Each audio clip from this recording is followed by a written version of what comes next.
धर्मरक्षणाचं काम वारकरी संप्रदायाने खूप मोठ्या प्रमाणात केलं.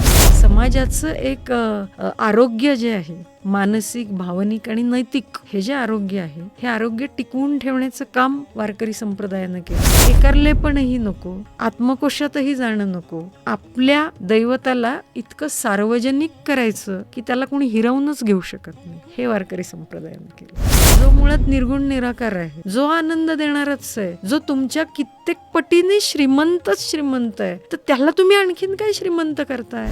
शाळेमध्ये दिंडी असते, शाळेमध्ये वारकरी, ती का असते? तर तो एक संस्कार आहे की ती पताका घेऊन ती पुठ्ठ्याची केलेली पालखी असते आणि मग त्या लहान मुलांना आई वडील सजवतात, कोणीतरी विठ्ठल होतं, कोणीतरी रुक्मिणी होतं, ते सगळं करणं आहे.